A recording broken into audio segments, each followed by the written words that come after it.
Handa na po tayo. Ang pamagat po ng ating pag-aaralan ay paki-flash na po ang ating pamagat ng ating topic sa umagang to. Makinig po tayong magbuti. Napakaganda po ng Word of God sa umagang ito. Kaya po makinig po tayo. No? Sabi diyan, si Jacob, no? Dapat may colon, ganon, Jacob, dalawang dot, no? From deceiver to Israel, no? Si Jacob mula sa pagiging deceiver, manloloko o manggagancho, na naging siya ay Israel, no? Tinawag siyang Israel. Nang ibig sabihin ng Israel ay Prince of God, prinsipe ng Diyos. Ang ating pag-aaralan ay mahaba, no? Kaya makinig po tayong mabuti dahil summarize na lang po ang sasabihin ko sa inyo. Ang teksto po natin ay, ilang verses po yan? From Genesis 25 up to Genesis 32. 25, 26, 27, 28, 29, 30, 31, 32. No? So, 8 chapter po yung ating pag-aaralan. Makinig po tayong mabuti dahil napakaganda ng leksyon na itinuturo po dito sa kasaysayan ni Jacob. No? Okay, hindi ko na po patataasin pa ng kamay kung sino na po ang nakapagbasa ng Genesis 25 hanggang 32. Pero alam ko na lahat ng mga leaders ay nakapagbasa na nito at yung mga members na narito, kung hindi pa po ninyo ito nababasa, I encourage you, brothers and sisters, na mamayang gabi bago kayo matulog, basahin niyo po ito. Nabasa ko na po ito, pero kagabi habang inaaral ko po ang kasaysayan patungkol kay Jacob, inulit ko po uling basahin yung 25 to 32 na chapters. At isang upuan lang po. No? So kaya din ninyo po itong basahin ng isang upuan. At napakaganda ng istorya na para po bang nanonood kayo ng isang telenovela.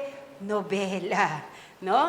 Ito po ay nasa Old Testament, ang first book ng Bible, ng Old Testament ay Genesis. So Genesis 25, chapter 25 hanggang chapter 32. So, ang background po natin ay patungkol sa kaysaysayan ng dalawang magkapatid na ang pangalan ay Jacob at Esau, no? Si Esau at si Jacob. Sa Genesis 25, makikita po natin yan. Sila po ay kambal. No? Meron ba dito magkakambal? May kakambal? Ako po, may kakambal po ako. Ang pangalan po ng kakambal ko ay Aurora. Ako po, Aurea po ako, Maria Aurea. Yung aking kakambal ay Maria Aurora. No? She is also a teacher, no? Siya po ay isang guro, kagaya ko rin na isang guro. No? At nasa Manila po siya, no? Sa Manila, sa Antipolo. At hindi po kami magkamuka. No? Siguro may hawig ng konti pero hindi magkamuka. Pero kami ay kambal. Si Esau at si Jacob ay magkakambal. Anak sila ni Isaac. No? Ang tatay niya ay si Isaac. Sino po si Isaac? Kung sino siya nakakaalam, taas ang kamay, bibigyan natin ng... Sino po si Isaac? No? Sino po si Isaac? Ano pangalan tatay ni Isaac? Dapat alam niyo na. Sino po? Si Abraham. Tama po kayo, mahuhusay. No?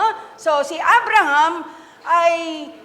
At si Sarah, dati ay hindi magkaanak. Pero ang regalo ng Diyos kay Abraham at kay Sarah ay si Isaac.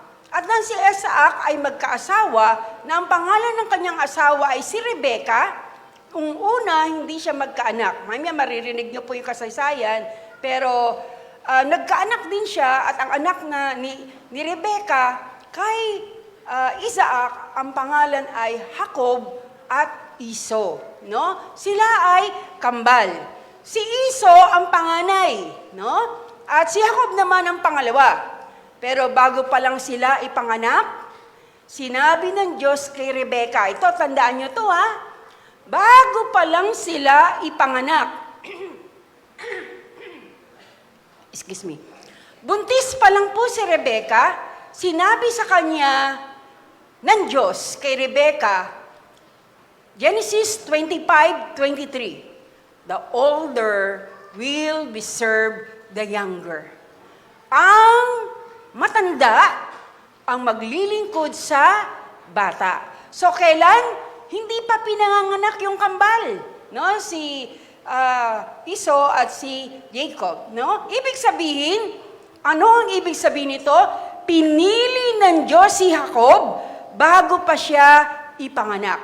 So ang sabi, ang matanda ang maglilingkod sa bata. So ibig sabihin, hindi pa sila pinapanganak, sinabi na ng Diyos kay Rebecca, ang matanda ang maglilingkod sa bata. Na ibig sabihin ng Diyos, pinili niya si Jacob bago pa siya ipanganak. May plano ang Diyos kay Jacob bago pa siya ipinanganak. Now, number 2, Romans number 2. God's sovereign choice. Ito po yung pamimili ng Diyos. Pag sinabing sovereign, ito po yung supreme authority. May kapangyarihan ng Diyos na mamili. May kapangyarihan ng Diyos kung ano ang kanyang gusto, kung ano ang kanyang naisin.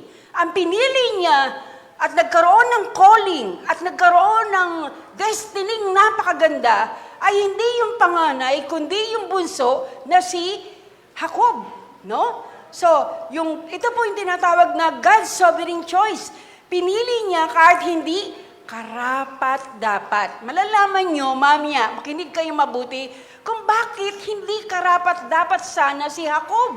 Pero, pinili siya ng Diyos dahil ito ang kalooban ng Diyos. Ito yung kanyang choice. Ito yung kanyang will, no? Na sinabi nga sa Genesis 25:23, the older will serve the younger. So, Jacob was chosen before he was born. Not because of his works, but because of God's plan.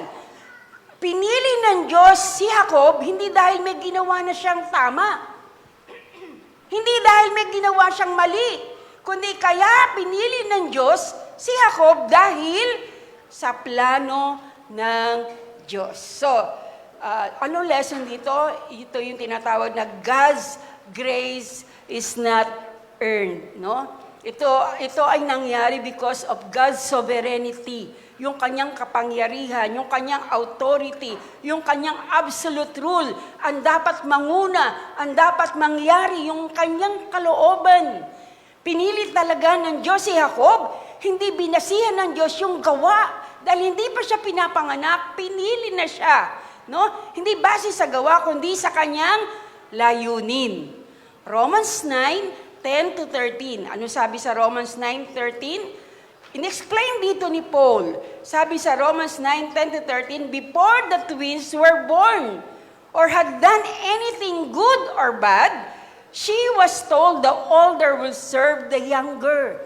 So, ibig sabihin, sinabi dito sa Romans 9 ni Paul, in-explain niya na dun sa dalawang kambal na ito, dahil twins sila, sabi, bago pa sila ipinanganak, hindi pa sila gumagawa ng mabuti at hindi pa rin sila gumagawa ng masama, pero sinabi na ng Diyos na maglilingkod ang matanda sa bata.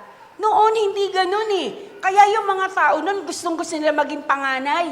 Kasi ang merong biyaya, maraming biyaya at binubuhos ang lahat ng biyaya saan? Kanino? Sa mga panganay. Taas nga dito ang kamay ng mga panganay. Kayo ang panganay. Praise the Lord. So, ibig sabihin, di ba binubuhos ang lahat sa panganay? Sino bonggang birthday pagka tumuntong ng first year o unang taon ang bata? Di ba mas bongga yung birthday ng panganay kasi excited pa. At saka maraming pera pang nanay at tatay. Kanina napupunta yung mga tira-tirahan, yung lumang sapatos, lumang bag, lumang damit, kayo napupunta sa bunso. Tama po ba? So ang blessing, nandun talaga sa panganay. Kaya maraming nagkakagusto, gusto nilang maging panganay, no? So, ang panganay talaga ay si Esau dahil siyang unang inilabas, no? At pangalawa lang ay si Jacob. Now, sa Genesis 25, isa-summarize ko sa inyo, ito ay summary na lang kasi mahaba po ito. Kung papaano pinanganak sina Esau at Jacob, no? Sabi, 40 taon na si Isaac ng mga pangasawa niya si Rebecca. Nung una, hindi magkaanak si Rebecca, kaya't nanalangin kay Yahweh si Isaac. Sabi sa verse 21 ng chapter 25, no? Kaya't nanalangin si Yahweh, nanalangin si Rebecca kay Yahweh, dinanag naman siya. At si Rebecca ay naglihi. Kambal ang kanyang dinadala at nasa tiyan pa'y nagtutulakan na ang dalawa. Hello? Eto, sino sa inyo nakaranas niya na nagkaroon na kayo ng anak na kambal? Parang nararamdaman nyo, dito sa tiyan daw ni Rebecca, parang nag-uunahan silang lumabas. Nagtutulakan. Siguro itong si Jacob, gusto niyang siyang mauna. Kaya tinutulak niya, no? Pero si Esau din ay gusto mauna, kaya nagtutulakan sila. No? Tinan po natin ang Bible, no? Sabi, tapos, kaya sabi ng ina, kung ngayon ganito ang mangyayari sa akin, bakit pa ako mabubuhay? Kaya siya ay nagtanong kay Yahweh. Ganito naman ang sagot ni Yahweh. Do sinagot siya kasi naguguluhan siya dahil wala pa namang ultrasound noon para malaman mo kung ilang bata ang nasa tiyan mo. No? Naguguluhan siya kung ano nangyayari sa tiyan niya. Bakit parang may nagrarambol? Sa verse 23, sabi ni Yahweh, 2 sanggol ang dala mo. Ito 2 sanggol ang dala mo. Sa loob ng iyong tiyan, larawan ng 2 bansa na magiging magkalaban. So prophecy ito na 2 sanggol ang nasa tiyan ni Rebecca at ito po ay naglalarawan daw ng 2 bansa na magiging magkalaban. No? So alam natin yan kung anong bansa yan. Yung magkalaban ngayon, Israel at Iran. No? So, sabi, 2 bansa ang magiging magkalaban, magiging higit na malakas ang mas bata kaysa na uuna. Kaya maglilingkod ang mas matanda sa bata niyang kapatid. Eto na, ng mga anak na si Rebecca, lumabas na yung unang sanggol. Sino po yung panganay? Si Esau. No? Nang lumagabas si Esau, nakita po nila ang pula-pula ng bata. At sabi, mabalahibo ang bata. At eto, dumating na, sabi, meron pa. Lumabas naman yung isa. At yung kamay nung pangalawang bata na lumabas, na ang pangalan ay si Jacob, ay nakatangan doon sa paanong kuya niya, panganay. Patotoo na gusto niyang mauna. Tama po ba? Parang hinihila niya yung paan ng kanyang kapatid na si Esau. No? Ang sabi, ganun ang nangyari. So, ang nangyari, dumating ang punto na lumaki sila. Nang lumaki si Esau, siya po ay naging mangangaso. Yung nagpapatay ng mga tupa, ng mga kambing, siya po ay yumayaon at niluluto po ito ng masarap na pagkain. Kaya naging paborito si Esau ng kanyang ama. Si Isaac, paborito niya si Esau dahil lagi siyang nilulutuan ni Esau ng masarap na pagkain. Ito naman si Jacob ay laging nasa bahay. Parang homeboy, ano? Gusto niya lagi nasa bahay, nagluluto. Hello? Pero hindi naman bakla. Di ba? May mga lalaki mahilig talaga magluto. At gusto sa bahay lang. So good boy ito. Kaya si Jacob ay paborito naman ng kanyang nanay na si Rebecca. No, eto na. Isang araw, yumangon si Esau at nangaso. At pagdating niya sa bahay, gutom na gutom siya. Eto naman si Jacob ay nagluluto masarap na pagkain. Nang dumating po si Jacob, ay si Esau, pagdating mula sa pangangaso, sinabi niya, 25 verse 30, gutom na ako. Bigyan mo naman ako na yung mapulang niluluto mo. So, nag-crave tong si Iso sa pagkain. Siguro ang bango-bango. Kaya sabi, gutom na ako. Ito lang sagot ni Jacob. Makinig kayo. Sabi sa verse 31, sumagot si Jacob, ibigay mo muna sa akin ang iyong karapatan bilang panganay. Tingin kayo dito. Ano ang sagot ni Jacob? Sabi ni Iso, gutom na ako, bigyan mo ako ng pagkain na niluluto mo, mukhang masarap yan. Pero ang sabi ni Jacob, dahil gusto niya ang tinatawag na birthright, yung karapatan ng isang panganay, ano po ang sabi ni Jacob? Ibigay mo muna sa akin ang karapatan bilang panganay. Ibig sabihin, magpalit tayo ng posisyon. Ako na ngayon na magiging panganay, ikaw na ngayon magiging bunso. Hello, naintindihan po ba natin? Ano po, sa verse 32, ano po ang sagot ni Iso? Verse 32, payag na ako. Hindi po naka-plus po dyan, pero lagay nyo rin po sa inyong notebook. Verse 32, para basahin nyo po ito sa inyong bahay. Sabi dyan, payag na ako, sabi ni Iso. At ito ang sabi niya, makinig kayo, kaanin ko pang ang pagiging panganay kung mamamatay naman ako sa gutom. So kay Iso, ang priority niya ay yung laman ng tiyan. At pinawalang halaga niya yung kanyang pagkapanganay. Pero lahat ng mga tao doon gusto nilang maging panganay sa Israel.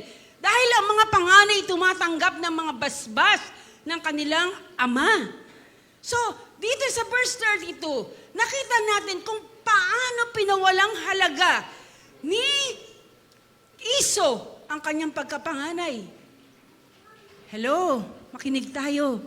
No? Ibig sabihin yung karapatang ito, kanino galing? Sa Diyos. Binigay ng Diyos kay Iso, pero pinawalang halaga niya. Pinagpalit niya yung karapatan niya bilang panganay sa isang pinggang pagkain. Hello? Hello? Sino sa atin yung dahil sa isang pinggang pagkain, pinagbibili natin ang ating pagkakristyano? Hello? Naintindihan po ba natin? At yung pagkakataong ito, parang binenta po ni Iso ang kanyang pagkapanganay sa kanyang kapatid na si Jacob. Eto na, verse 33. Kung gayon, sabi ni Jacob, sumampa ka muna.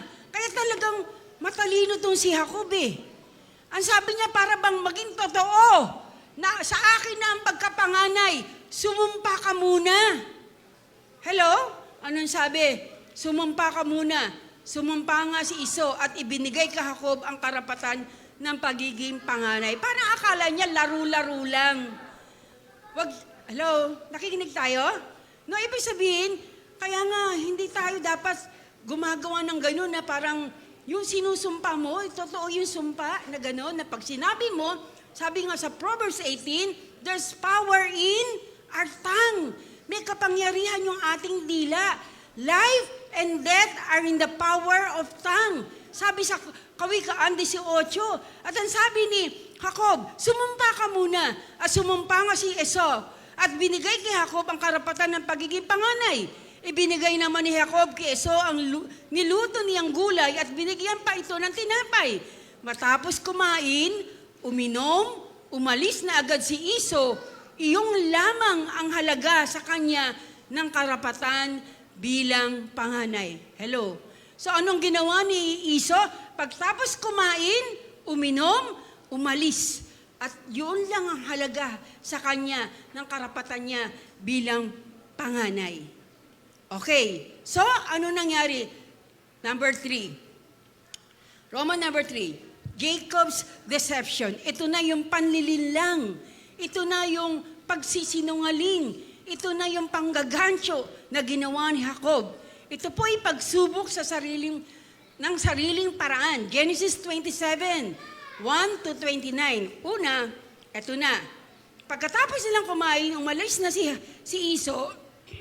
At nandito, si Isaac, na kanilang tatay, ay sabi dito sa chapter 27, matanda na. No? So, dahil matanda na po si Isaac na kanilang ama, at halos hindi na makakita. Verse 1, kaya pinatawag niya si Iso, ang anak niyang panganay. Sinabi niya rito, anak, matanda na ako at malapit ng mamatay. Pumunta ka sa parang at mangaso. Ihuli mo ako ng hayop at lutuin ang putahing gusto ko.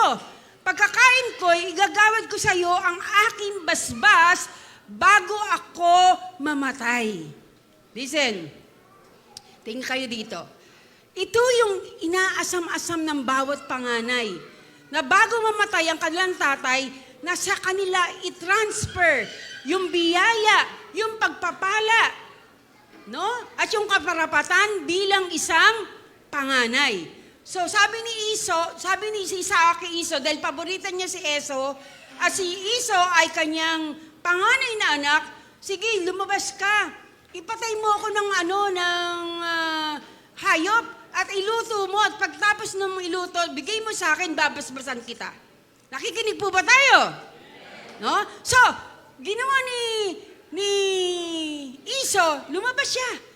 Hahanap siya ng magandang hayop para patay na magandang hayop, at ang sabi dito,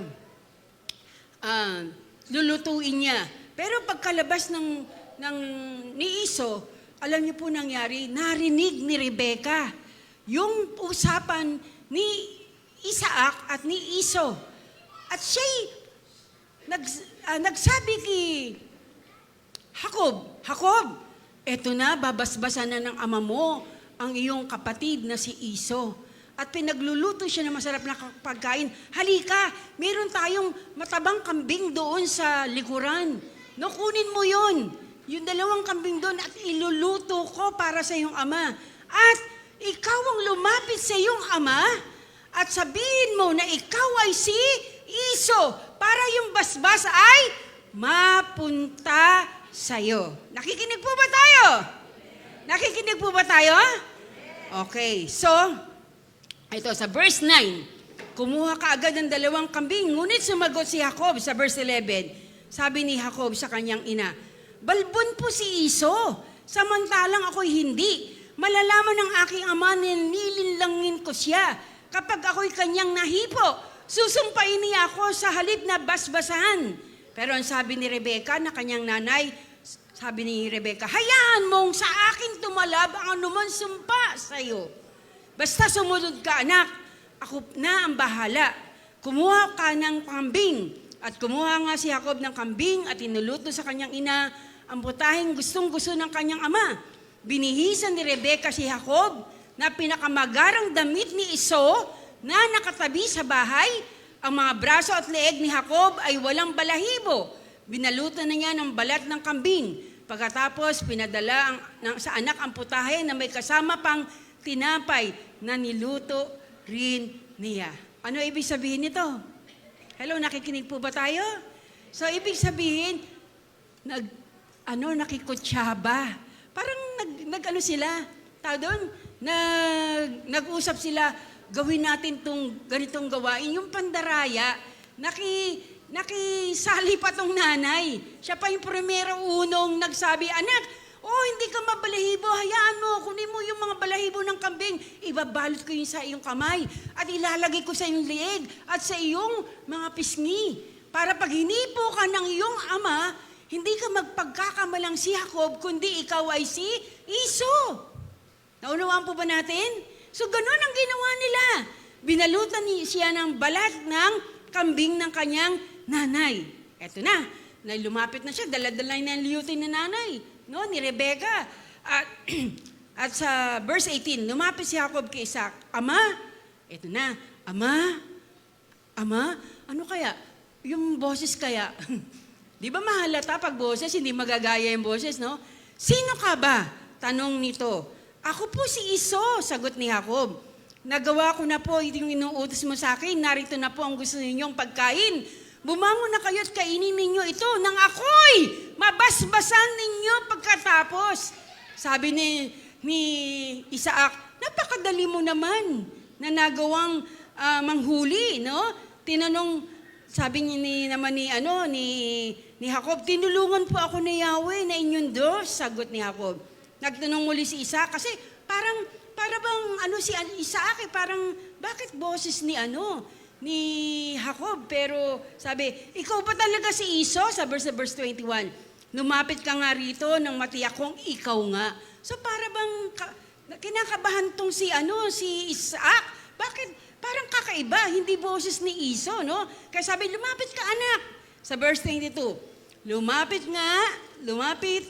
naman si Jacob at siya'y hinawakan ng ama. Kay Jacob ang tinig. Tingnan nyo ang sabi ni Isaac, kay Jacob ang tinig, ngunit ang bisig ay parang kay Esau. Wika ni Isaac, hindi niya nakilala si Jacob sapagkat ang mga bisig nito ay balahibo ring katulad kay Esau. Babasbasan na sana ni Isaac si Jacob, ngunit muli pang nagtanong, ikaw nga ba si Esau? Ayan, babasbasan na sana. Pero nagtanong pa, parang, ang tawag doon, parang nagdududa siya. Ikaw nga ba si Esau? Sabi ni Isaac. Sabi ni Jacob, ako nga po. Kaya sinabi ni Isaac, kung gayon, akin na pagkain. At kinain na niya yung pagkain. Pagkatapos niyang kumain, ay verse 26, sabi ni Isaac, halika anak, at hagkan mo ako. Sabi ng ama, na lumapit si Jacob upang hagkan ng ama, naamoy nito ang kanyang kasuotan, kaya siya'y binasbasan. Bakit? Yung kasuotan na sinuot ni Jacob ay yung damit na gamit na. Gamit ng damit ni Esau na nakasampay doon sa marumihang damit. No, kaya ang amoy ay kay Esau. Kaya hindi na siya nagduda. At ano nangyari? Binasbasan na siya. Ito yung basbas. No? Ang masamyong halimuyak ng anak ko, ang katulad ay samyo ng kabukirang si Yahweh ang nagbabasbas. Bigyan ka nawa ng Diyos ng hamog buhat sa itaas, upang tumaba ang lupa mo't ikaw na may makaranas ng saganang pag-aani at katas ng ubas. Hayaan ang mga bansay gumalang at paalipin bilang pinuno. Ikaw ay kilalanin, igalang ka ng mga kapatid mo, mga anak ng iyong ina at yuyuko sa iyo. Sila nawang susumpa sa iyo ay susumpain din, ngunit ang nagpapala sa iyo ay papalain din. So, nung oras na yon, tinanggap ni Jacob ang basbas mula sa kanyang amang si Isaac na matanda na at bulag pa. No? Kaya hindi siya makita dahil bulag. At pagkatapos noon, mamaya, ilang oras lang dumaan, siguro mga isang oras o sandali lang, eto na. Iginawad ni Isaac ang kanyang basbas, umuwi si Jacob. Siya naman pagdating ni Esau na may dalang usa. Ito na, yung totoong Esau. Nilutin niya ito ng masarap at dinala sa ama. At sinabi niya, maupo ka ama at kainin ninyo ang dala kong pagkain upang ako inyong mabasbasan. Anong sabi ni Isaac? Sino ka? Tanong ni Isaac, si Esau po ang iyong panganay. Tugon naman ni Esau. Verse 33, nanginig ang buong katawan ni Isaac. Nanginig. Kasi nagulat siya no? Nanginig ang kanyang buong katawan. Sabi niya, kung gayo'y sinong naunang nagdala sa akin ng pagkain? Katatapos ko lang kumain nang ikay dumating, binasbasan ko na siya at tataglayin niya iyon magpakailan paman. Nang marinig, tingin po kayo dito, nang marinig ni Esau na may binasbasan na ang kanyang ama. At ang sabi ni Isaac, yung binasbasan ko ay tunay na pinagpala kasi inusal niya yung biyaya at pagpapala sa una. Ano sabi niya sa verse 34? Humagulgol ng iyak si Esau. Ito na, nang marinig nito, nagmakaawa siya. Ano sabi? Basbasan din niyo ako, ama. Basbasan niyo rin ako. Huli na. 35. Ngunit sinabi ni Isaac, nilinlang ako ng iyong kapatid, kaya nakuha niya ang basbas ko para sa iyo. Nagsalita si Esau, meron bang isa pang basbas? No? Dalawang beses niya akong dinaya, kaya pala Jacob ang kanyang pangalan. Alam niyo ang ibig sabihin ng Jacob? Mandaraya. No? Huwag kayong magpapangalan na Jacob sa inyong anak. Dahil ang ibig sabihin ng Jacob ay mandaraya. No? Kaya pala Jacob ang kanyang pangalan, kinuha na niya ang aking karapatan bilang panganay. Eto, nagrereklamo siya dahil kinuha daw ni Jacob ang kanyang karapatan bilang panganay. Sino ba may problema? Sino ba may kasalanan? Di ba binigay niya ito kay Jacob? Pinalit niya sa isang pinggang pagkain. No?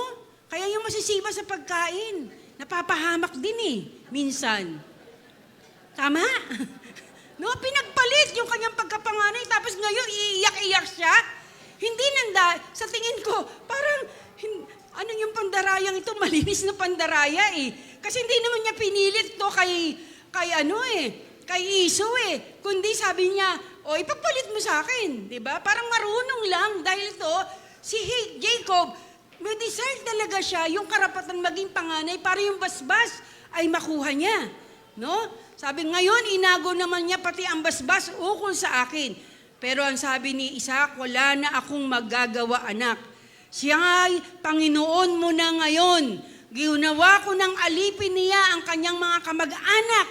Ibinigay ko sa kanya ang kasaganaan sa pagkain at inumin, kaya wala nang nalalabi para sa'yo.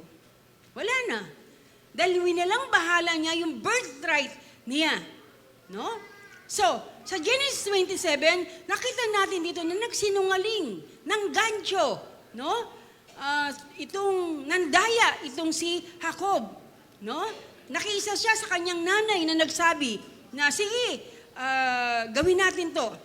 Nakamit niya yung blessing, pinagpala siya ng Diyos. Tama? Tama po ba? Pero, nakamit niya yung blessing, pero naniniwala ako na hindi siya naging payapa. Bakit? Alam niya, may nandaya siya. Tama? Di ba ganun naman? Pag halimbawa, na-bless tayo, pero nandaya tayo. Para bang hindi pa rin tayo payapa? No? Tumakbo siya, ano ginawa niya? Dahil natakot siya kay Iso na kanyang kapatid, dahil alam niya na gagawan siya ng masama ng kanyang kapatid, kaya tumakbo siya. Iniwan niya ang kanyang pamilya. Ang tanong nga ito, bakit ginamit ni Jacob ang panlilinlang? Noong Bible study namin, kaya ako nga rin ito nagawa dahil sa isang kapatid, no? Ayan, si Brother Ryan, tinanong niya sa akin. Ito yung mga tanong, kaya sasagutin ko na ngayon. No? May Bible study po kami, magaganda po yung nangyayari sa aming Bible study, kaya kung gusto yung magpa-Bible study, pwede po kayong magsabi sa akin. Marami na po kaming Bible study ngayon, may 4 na po kaming Bible study, pamilya po. No?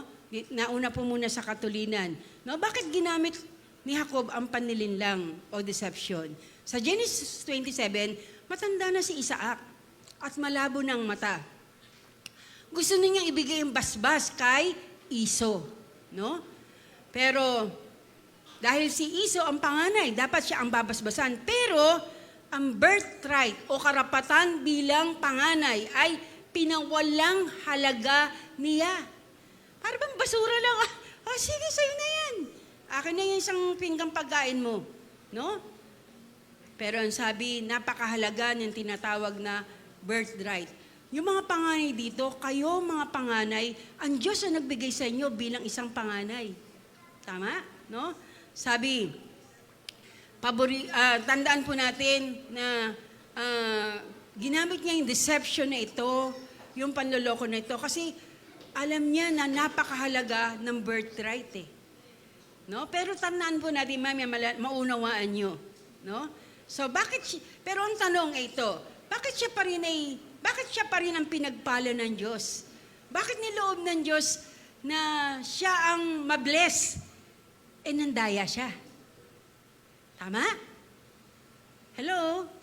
Kasi sa isip niya, si Rebecca, siguro sinasabi ni Rebecca yon kay Jacob.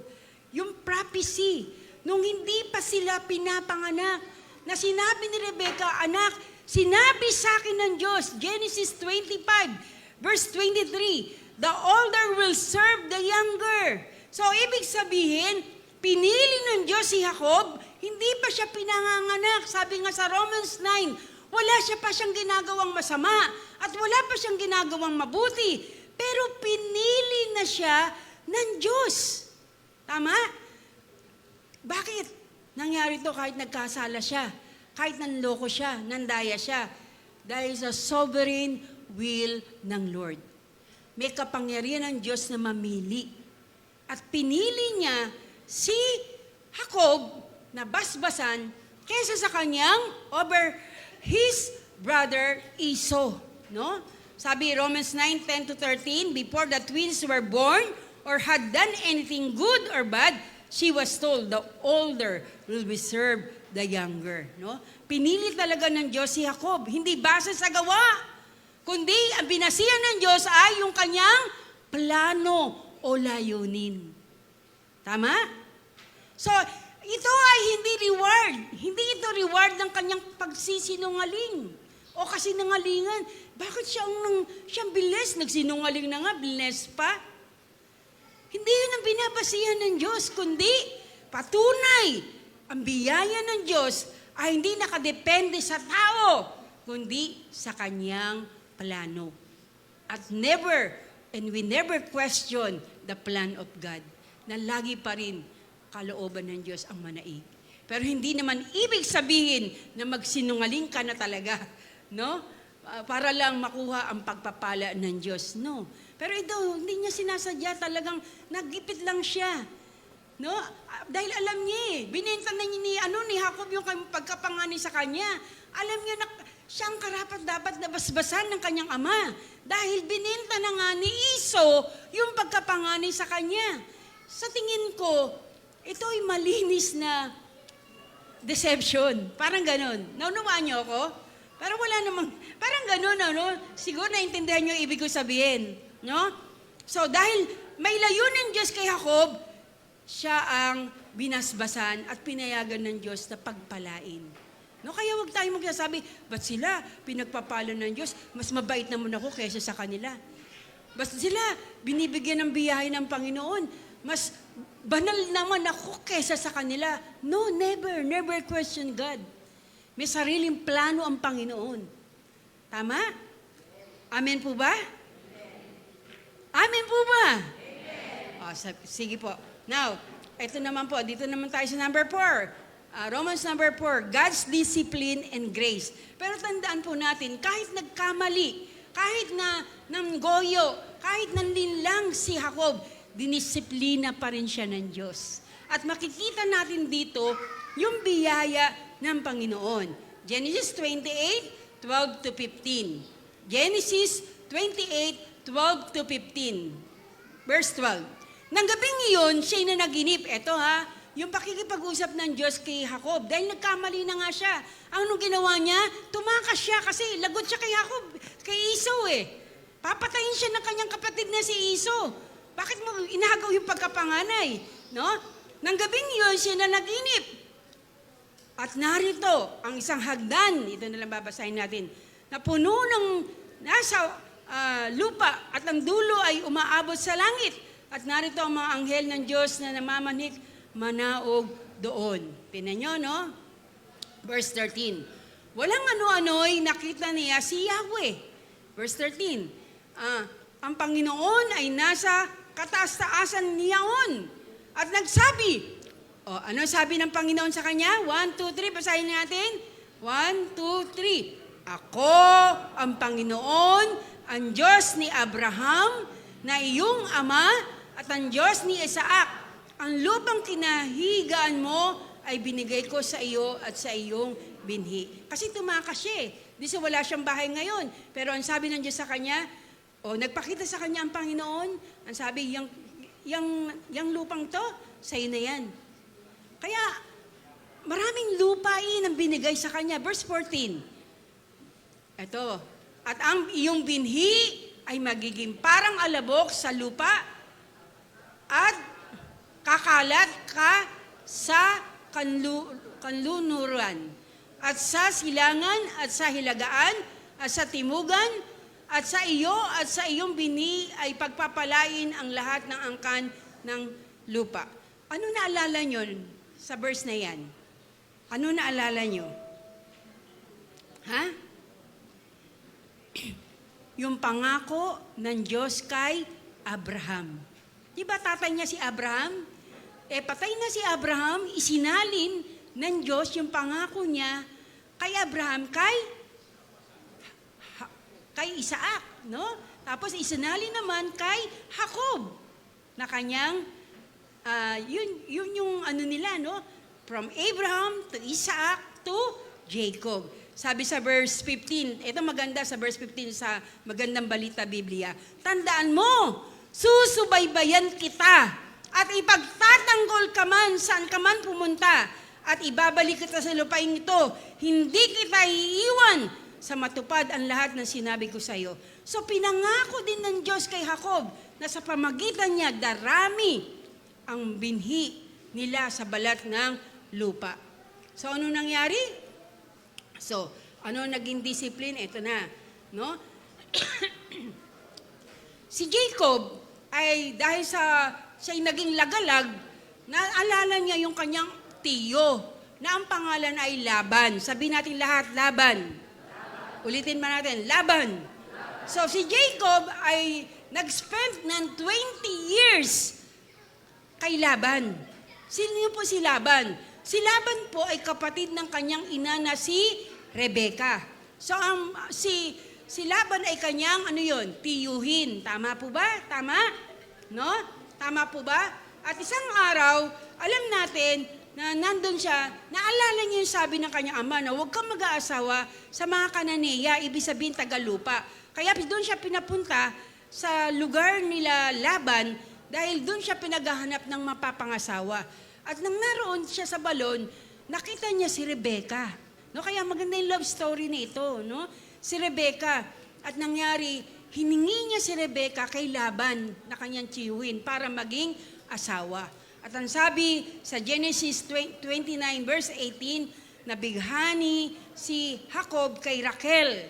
Kaya ang sabi niya kay Laban, paglilingkuran ko kayo ng 7 taon para kay Rachel, no? So, dumating na yung 7 taon. Akala naman ni Jacob, no, ibibigay na sa kanya si Rachel. Nagkasal sila, nagkaroon silang kasiyahan, no? Pero nung gabi na iyon, hindi alam ni Jacob na pagkagising niya, ang katabi niya ay si Leah, yung kapatid ni Rachel. Hindi pala si Rachel ang binigay sa kanya, kundi si Leah. At ang sabi ni Jacob, bakit mo ginawa to sa akin? Ang sabi sa verse 25, bakit niyo ginawa sa akin to? Bakit niyo ako nilinlang? Naglingkod ako sa iyo ng 7 taon para kay Rachel. At ang sabi sa verse 26, no? 29 verse 26, hindi kagulan na mauna ang bunso kaysa panganay. Kaya kung gusto mo, maglingkod ka uli ng 7 taon para kay Rachel. Ginawa yun ni Jacob, naglingkod siya muli ng 7 taon. Ano aral dito? What you sow is what you get. Kung ano tinanim mo, yun ang aanihin mo. Di ba nandaya siya? Ngayon, siya naman ang nadaya. Di ba? Kaya nga, may consequences pinatawad siya ng Diyos Pero may consequences. Nadaya rin siya ng kanyang ni Laban, no? So, sa Genesis 32, pinagsisihan ni Jacob ang kanyang kasalanan, no? Sabi sa verse Genesis 32:24, naiwan mag-isa si Jacob, doon nakipagbuno sa kanya ang isang lalaki hanggang sa magbubukang liwayway, anghel. Nang maramdaman ng lalaki na hindi siya madaig ni Jacob, hindi niya madaig si Jacob, hinampas niya ito sa balakang at ang buto ito hinalinsad. Sinabi ng lalaki, bitiwan mo ako, magbubukang liwayway na. Yayaon na ako. Pero sabi ni Jacob, hindi kita bibitiwan hanggat di mo ako binabasbasan. Mahala kayo sa kanilang basbas. Kalam niyo yung sinasabi niyo sa mga bata, pag nagmamano yan, o kaya kahit di magmano, sabihin mo, God bless you, God bless you. Binabasbasan niyo sila. Tama? Kaya pag kami mga bata na yan, nagmano o kahit di nagmamano, hawakan nyo sa ulo, sabihin nyo, pagpalain ka ng Diyos. Napakahalaga ng basbas. Sabi ni Jacob, hindi kita bibitawan hanggat di mo ako binabasbasan. Sabi ng lalaki, no? At nakilala nating anghel ito, no? At binago ng Diyos ang kanyang pangalan. Sinabi ng lalaki, mula ngayon, hindi na magiging Jacob ang iyong pangalan. Ano nga ang ibig sabihin ng Jacob? Ano ibig sabihin ng Jacob? Mandaraya o manloloko. Kaya nagbago na siya eh. Ang sabi sa kanya ng anghel, mula ngayon, hindi na Jacob ang pangalan mo, kundi Israel. Nang ibig sabihin sa verse 28 ng Israel, Prince of God. Prinsipe ng Diyos. At verse 29, binasbasan ng anghel ng Diyos si Jacob. At sabi, nagpakumbaba siya kay Iso, humingi ng tawad, at hindi na siya dating mapanlinlang. So Genesis 33, panghuli na to. Romans number 5, Jacob's humility and restoration. Ito na. Yung pagpapakumbaba ni Jacob, dahil alam niya nagkasala siya eh. Manloloko siya nung una eh. Pero ngayon, nirestore siya ng Panginoon. Tumanggap siya ng tunay na pagbabago. Sa Genesis 33, 1-11, basahin niyo na lang kasi mahaba ito. No? Genesis 33, 1-11, nagpakumbaba si Jacob kay Iso. Nagkita na sila. Nagkita si Jacob at si Iso. No, nung una natatakot siya, kaya ang pinauna niya, yung mga utusan niya, sige mauna kayo. No, daan-daang mga kambing, daan-daang mga ilang kamelyo, mga baka, no? Pinauna niya, sabi, pag tinanong ng nasalubong niyo si Iso, at tinanong, kanino yan? Sabihin niyo, para po kay Iso na kapatid ni Jacob. Si Jacob po ay nasa dulo ng linya. Ito po ay pinauna niya, regalo sa inyo. Para bang nakikipag-pistok siya? No? Kaya nakikipag-pistok pero anong dala niya? Mga handog o regalo. So sa halip na lumaban, yumuko siya at ang dating magkagalit ay nakita na may kapayapaan. So ibig sabihin, kahit anong galit ng tao, kung mayroong marunong magpakumbaba, nagkakaayos din yung taong magkagalit. Tama? Tama? So tinuturo dito yung humbleness, humility. No? So anong nangyari? No, dati papatayin siya ni Iso eh. Pero sa tagal ng panahon na hindi sila nagkita, noon lang sila nagkita, alam nyo, lumambot na siguro ang puso ni Iso. Kaya yung mga tao dito na may kagalit, o kaya wala na kayong kagalit, pero alam kayong taong galit na galit sa inyo, ipag-pray nyo na lang. Nalambot din ang puso nila sigurado. Paano po kung hindi lumambot ang puso? Naku, bahala sila pag di sila sumunod sa Panginoon. Sila ang kawawa. Tama? Ano? So, dito makikita na nagbubunga ang biyaya mula sa manlilinlang siya ay naging peacemaker. Basahin nyo yung chapter 33 ng Genesis 33, napakaganda. Alam nyo, nung nagkasalubong sila, nagyakapan sila, nagpatawaran, nag-iyakan pa. Napakaganda. No? Ito yung pagbabati ni Iso at ni Jacob. No? So, dating manililang, pero binago ng Panginoon. So, makikita na dati nito, ang totoong pagbabago ay nakikita saan? Sa pagpapakumbaba at pagbabalik ng kapayapaan. Pagbabalik loob at kapayapaan. Amen? Conclusion na. Panghuli na to. Number 1, itong dapat natin tandaan. Pwede bang paki-plus? Number 1, ang Diyos ay hindi gumagamit ng perpektong tao. Tandaan niyo yan. Ay, ayoko magpagamit kasi hindi ako perpekto. Sino ba perpekto? No? Hindi, ang Diyos hindi gumagamit ng perpekto, kundi yung mga taong may pusong handang magbago. Pero kung ikaw ay matagal na sa gawain ng Panginoon, no, dapat may puso tayong handang magbago. Nagpapatawad ng Diyos. Kung si Jacob nga, pinatawad ng Diyos sa kanyang panlililang, sa kanyang panggagancho, no? Tulad ni Jacob, may mga kapintasan din tayo. Number 2, may mga kapintasan din tayo. Pero ang biyaya ng Diyos ay mas makapangyarihan kaysa sa ating mga kahinaan. may makahinaan tayo, pero tandaan nyo, kung alam mo yung kahinaan mo, humingi ka ng tulong sa Diyos. Lord, alam ko ito kahinaan ko eh. Pero tulungan mo po ako magbago. At tutulungan ka ng Diyos na magbago. Amen?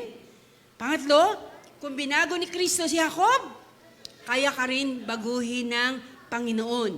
At kaya ka rin gamitin para sa kanyang layunin. Number 4, no, tatandaan nyo yan. Sana kunin nyo. Number 4, God's grace is greater than our failures. Kaysa pasimula, ikaw ay manlilinlang, manggagancho, manloloko. No? Pinili siya ni Jacob dahil binago at ginamit para sa dakilang layunin. No? Panglima, huwag tayong mayabang sa calling natin. Yung mga tinawag dito ng Panginoon, yung mga ginagamit ng Panginoon, wala tayong dapat ipagmayabang. Hindi tayong mahusay. Hindi tayong marunong. Hindi tayong sikat. Ang lahat ay dahil lang sa biyaya ng Diyos. Tama? Si Jacob, hindi siya karapat-dapat kung titinan natin, pero tinawag siya ng Panginoon. Kaya kung tayo ginagamit ng Diyos, hindi dahil sa ating sarili, kundi dahil sa biyaya ng Panginoon. Panghuli, from deceiver to Israel, the transforming grace of God manifest to Jacob. No, mula sa mandaraya, naging Israel siya, nang ibig sabihin ay prinsipe ng Diyos, dahil sa biyaya ng Panginoon ay nahayag kay Jacob.